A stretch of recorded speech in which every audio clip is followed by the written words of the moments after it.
Okay. Now, back a little technical difficulty there. This would be part 2. So they couldn't find any lodging in Jerusalem, so they went on to Bethlehem, and they couldn't find any lodging there either. How far is Bethlehem from Jerusalem? About 4 or 5 miles? It's probably about 5 or 6 miles. 5 or 6 miles. Okay. All right. That's good. All right. Well, so we know that Bethlehem's the next town outside of Jerusalem. Couldn't find any lodging there either. So the man at the end, he decided that he's going to give Joseph and Miriam his sukkah because she's right in about full labor at this point, contractions and whatnot. The Christian fairy tale about him being born in an animal stall with, sheep feces and who knows what else, and with that type of parthenogenic activity is not exactly, in my opinion, a place where a woman would want to have an open cervix. Right. So we know that, that's just, kind of a Christian gobbledygook. And the little drummer boy. Little drummer boy, you're going to beat on a war instrument at the birth of a Hey. Really? I mean, come on, folks. Okay, let's just go ahead and move all that nonsense out of the side and get to the issue here at hand. So we know for a fact, based on the scheduling of the priest service by David in Numbers chapter 24, confirmed by the discovery of 6 years of these priest scheduling for the in the Dead Sea Scrolls, that the time of year that our Messiah was born was at or around the time of Sukkot. Okay, now we know why there wasn't no hotel lodging available. So now we see Joseph and Miriam, the Mashiach, being born in a sukkah. Okay, and that was his nativity. You can look in Hazun, and there seems to be a kind of a repeat of this principle, or of this motif. Later on, you have in Hazun saying, "Behold, the tabernacle of Elohim is with man, and he shall dwell with them." He will literally sukkah, or tabernacle, with them. He will be their Elohim, and they shall be his people, speaking of his people Israel. Okay? The Hebrews. Okay. So, the amazing thing is that, he was born in a sukkah. Now, we know that when Jacob left Bethlehem Ephrathah after the burying of Rachel, okay, after she had Benjamin, after the burying of Rachel, he left and departed from Ephrathah, and he came by this place called the Sheep Tower, or what's called in the Hebrew Migdal Eder. Okay, have you ever seen this place? I've never seen it, but No. there apparently between Bethlehem and Jerusalem, there was a place where they kept sheep out in the at night, and then there was like a heightened spot, where the shepherds would then look over their flocks at night. So, and then the place is called Migdal Eder. It was spoken of in the Targums, I believe, Pseudo-Jonathan, or the Jerusalem Targum, and also that there was referenced somehow also through some of the other rabbinic writings and by the late Alfred Edersheim. But anyway, so it says he left Ephrathah, and he went and he pitched his tent at Migdal Eder, or in the Greek Septuagint, it said that he came and pitched his tent. Let me get that real quick.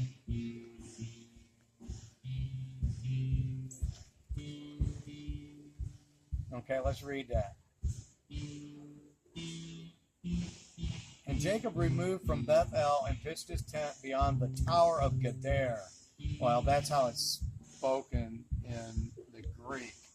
But that is actually Migdal, or tower, and Eder, meaning sheep. So you can see the similarity in how they tried to translate that forward. But it says, and it came to pass when he drew nigh to Cabratha to enter into Ephrathah, Rachel travailed in her travail, and she was in hard labor.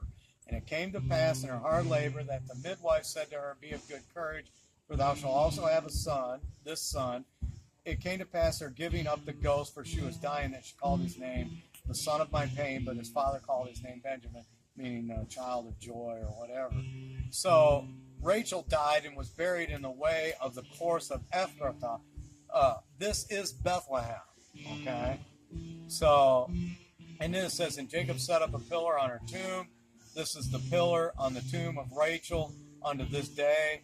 And it came to pass when Israel dwelt in the land that Reuben went and lay with Bela, his concubine, of his father Jacob, and Israel heard him, the thing was very grievous before him.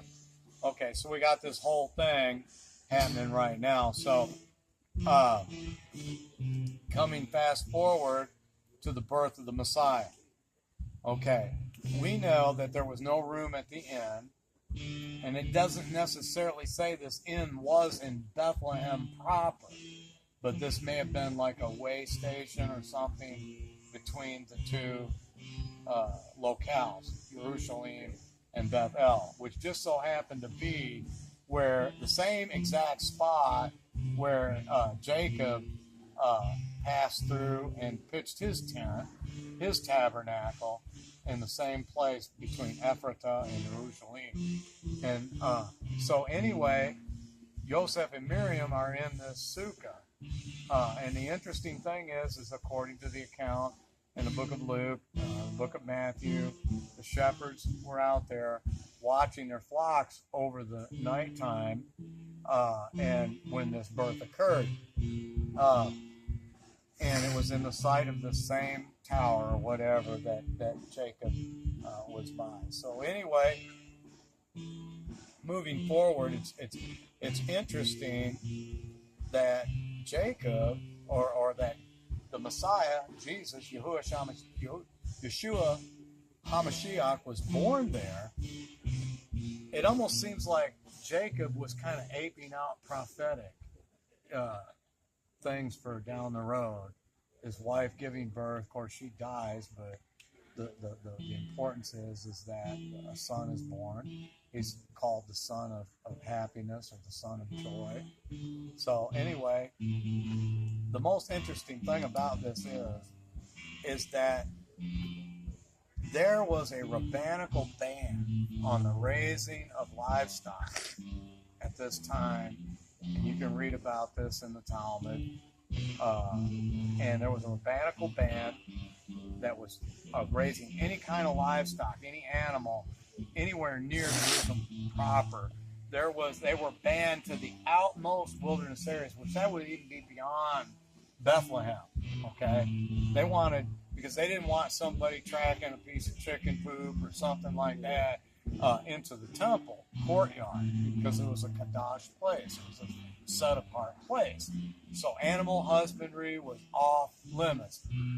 However, there was an exception. There was an exception in that rabbinical ban that shepherds who were watching over temple flocks that were destined to become part of the sacrificial offerings or ritual, maybe even Yom HaKippurim, sheep and goats and things like that.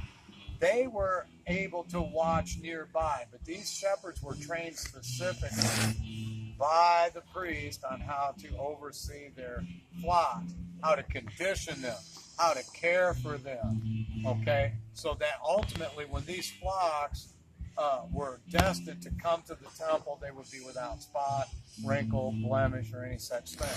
They were to monitor these animals and things like that. And isn't it amazing that the Lamb of Yah that takes away the sin of the world would be born in this exact spot, in that exact location where there would be these sheep that were specially trained shepherds, special flocks. Isn't that amazing? Anyway, I just want to kind of share that with you a little bit today. We may chain on to this a little bit later. So, hallelujah, shalom. Hallelujah. Shalom.